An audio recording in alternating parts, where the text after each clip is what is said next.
எல்லாருக்கும் வணக்கம். 5 நிமிடம் அறிவியலுக்கு உங்களை மறுபடியும் வரவேற்கிறேன். இன்னைக்கு நாம ஒரு செம்ம பிரம்மாண்டமான பயணத்துக்கு கிளம்ப போறோம்.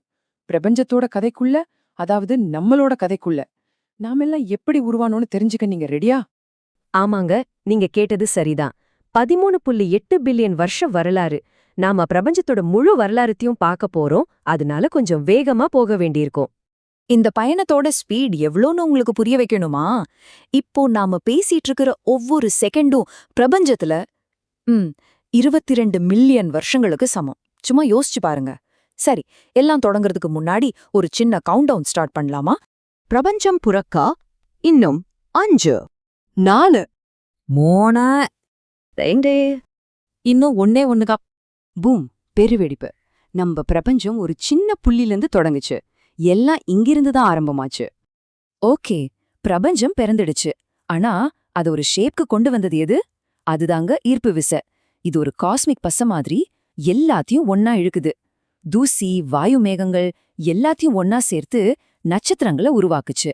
இதுதான் பிரபஞ்சத்தோட அல்டிமேட் சோஷியல் நெட்வொர்க். ஆனா இந்த கிராவிட்டிக்கு 2 முகம் இருக்கு. ஒரு பக்கம் பார்த்தா இது உலகங்களையும் கேலக்சிகளையும் உருவாக்குற ஒரு சூப்பர் கிரியேட்டர். ஆனா இன்னொரு பக்கம் இது நட்சத்திரங்களை ஈவரக்குமே இல்லாம நசுக்கி கருந்துளைகளை உருவாக்குற ஒரு டெஸ்ட்ராயர். பிளாக் ஹோல்ஸ், அதாவது கருந்துளைகள், உண்மையில பிரபஞ்சத்தோட மிகப்பெரிய மர்மங்கள்ல ஒன்னு. அதோட ஈர்ப்பு விசைக்கே அவ்ளோ பவர். பக்கத்துல வர நட்சத்திரங்களை கூட 2ஆ கிழிச்சு போட்டுடும். நினைச்சு பாருங்க, லைட்டால கூட அதுக்குள்ள இருந்து தப்பிக்க முடியாது. நட்சத்திரங்கள் அழிஞ்சு போறது ஒரு சோகமான விஷயம் நினைக்கிறீங்களா? இல்லவே இல்ல. உண்மையில நட்சத்திரங்களோட மரணம் தான் புதிய உயிர்கள், புதிய உலகங்கள் உருவாகிறதுக்கு ரொம்ப ரொம்ப முக்கியம். இது ஒரு மிகப்பெரிய காஸ்மிக் ரீசைக்ளிங் ப்ரோக்ராம் மாதிரி. சரி, அது எப்படி நடக்குதுன்னு பார்க்கலாமா? ஒரு பெரிய நட்சத்திரத்தோட ஃபியூவல் காலியானதும் அது தனக்குள்ளேயே சுருங்க ஆரம்பிக்கும். அப்புறம் ஒரு பயங்கரமான சூப்பர்னோவாவா வெடிச்சு செதறும். இந்த வெடிப்புல உருவாகிற தனிமங்கள் தான் பிரபஞ்சம் முழுக்க பரவி அடுத்த ஜெனரேஷன் நட்சத்திரங்களுக்கும் கிரகங்களுக்கும், ஏன் நமக்கும் மூலப்பொருளா இருக்குது. ஆமாங்க, நாமளும் இந்த பிரபஞ்ச சுழற்சியோட ஒரு பகுதிதான். நம்ம உடம்புல இருக்கிற ஒவ்வொரு அணுவும் ஒரு காலத்துல நட்சத்திரத்தோட மையத்துல உருவாகி ஒரு சூப்பர்னோவா வெடிப்புல சிதறனதுதான். சோ நாம எல்லாரும் நட்சத்திர தூசிகள். சரி, இந்த பிரம்மாண்டமான கதையே நம்ம வீட்டுக்கு கொஞ்சம் பக்கத்துல கொண்டு வரலாம். சுமார் 5 பில்லியன் வருஷத்துக்கு முன்னாடி ஒரு நெபியூலாலேந்து நம்ம சொந்த நட்சத்திர குடும்பம் எப்படி உருவாச்சுன்னு பாப்போம். எல்லாம் ஒரு பெரிய ஹைட்ரஜன் மேகம் சுருங்குனதுல இருந்து தான் தொடங்குச்சு. ஈர்ப்பு விசையால அந்த மேகத்தோட மையத்துல நெருப்பு பத்திக்குச்சு. அதுதான் நம்ம சூரியன். மீதம் இருந்த தூசிகள் ஒன்னு சேர்ந்து கிரகங்களா உருவாச்சு. அந்த கிரகங்கள்ல ஒண்ணுதான் நம்ம பூமி. ஆனா ஆரம்பத்துல பூமி ஒரு உருகிய நரகம் மாதிரி இருந்துச்சு. உயிரே வாழ முடியாத ஒரு இடம்.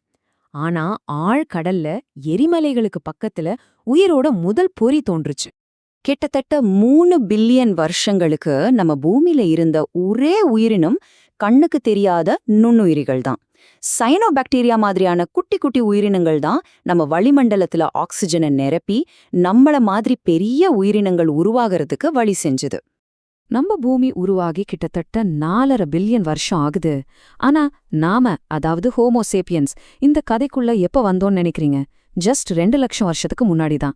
பிரபஞ்சத்தோட டைம்லைன்ல வச்சு பார்த்தா இது ஒரு கண்ண சிமிட்டுற நேரம் கூட கிடையாது.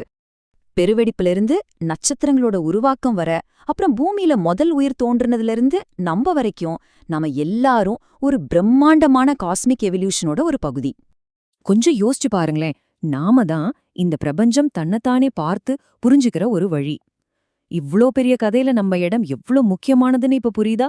இந்த அறிவை வச்சு நம்ம என்ன செய்ய போறோம்? இந்த காஸ்மிக் ஸ்டோரி உங்களுக்கு பிடிச்சிருந்தா டக்குன்னு அந்த லைக் பட்டனை தட்டுங்க, உங்க ஃப்ரெண்ட்ஸுக்கும் ஷேர் பண்ணுங்க. இன்னும் இந்த மாதிரி நிறைய விஷயங்கள் தெரிஞ்சுக்க மறக்காம சப்ஸ்கிரைப் பண்ணுங்க. உங்க கருத்துக்களை கீழே கமெண்ட்ல சொல்லுங்க, நான் கண்டிப்பா படிக்கிறேன். நாளைக்கு இதே டைம்ல சந்திப்போம்.